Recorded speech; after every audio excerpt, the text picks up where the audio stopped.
Social media پر امام کعبہ کی وفات کی خبر کی افواہ پھیلا کر پورے عالم اسلام کو مضطرب کر دیا گیا۔ امام کعبہ جس منفرد اور خوبصورت انداز میں کلام اللہ کی تلاوت کرتے ہیں، اس اعزاز کی وجہ سے پوری دنیا میں آپ کی بے انتہا مقبولیت اور محبوبیت ہے، جس کی وجہ سے اس خبر سے دنیا بھر کے مسلمانوں کو سخت صدمہ پہنچا۔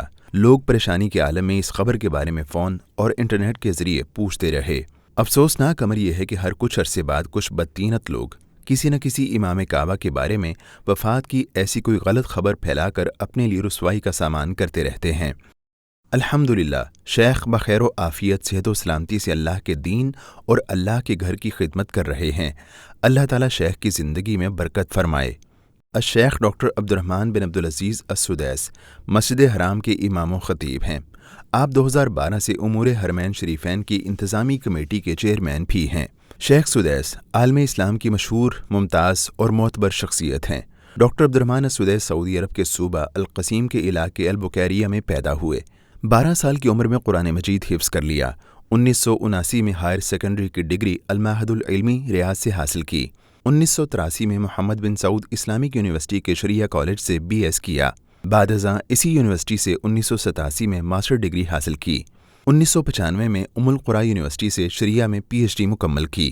1995 میں دبئی سے قراء کے مقابلے میں ممتاز اسلامی شخصیت کا ایوارڈ حاصل کیا۔ 22 شعبان 1404 ہجری یعنی 8 اکتوبر 1983 کو کعبے کے امام اور خطیب مقرر ہوئے۔ مسجد الحرام میں پہلی نماز عصر کی پڑھائی۔ اسی سال 15 رمضان کو حرم میں پہلا خطبہ جمعہ دیا۔ کئی کتابیں تصنیف فرما چکے ہیں، زیادہ تر اصلاح امت کے موضوعات پر اور بعض اصول فقہ کے موضوعات پر لکھی ہیں۔ انتظامی ذمہ داریوں کے ساتھ ساتھ القریٰ یونیورسٹی، مسجد الحرام اور مسجد نبوی میں درس و تدریس کے فرائض بھی سر انجام دیتے ہیں۔ آپ پیغام ٹی وی کے بورڈ آف ڈائریکٹرز کے چیئرمین بھی ہیں۔ آپ کا تلاوت کلام اللہ کا مخصوص و منفرد انداز دنیا بھر میں مقبول ہے۔ آپ اپنی شاندار خطابت کی وجہ سے بھی شہرت رکھتے ہیں۔ حج 1437 ہجری بمطابق 2016 کے موقع پر عرفات میں حج کا خطبہ دیا۔ شیخ کے گراں قدر خطبات کو کتابی شکل میں بھی شائع کیا گیا ہے۔ اردو زبان میں آپ کے خطبات کا ترجمہ کتابی شکل میں پیغام ٹی وی نے شائع کیا ہے۔ 2007 میں آپ نے پاکستان کا دورہ کیا تو ان کا فقیہ المثال استقبال کیا گیا۔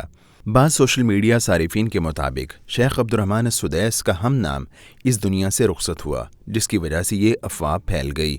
دعا ہے رب تعالیٰ انہیں صحت و سلامتی اور تندرستی سے نوازے۔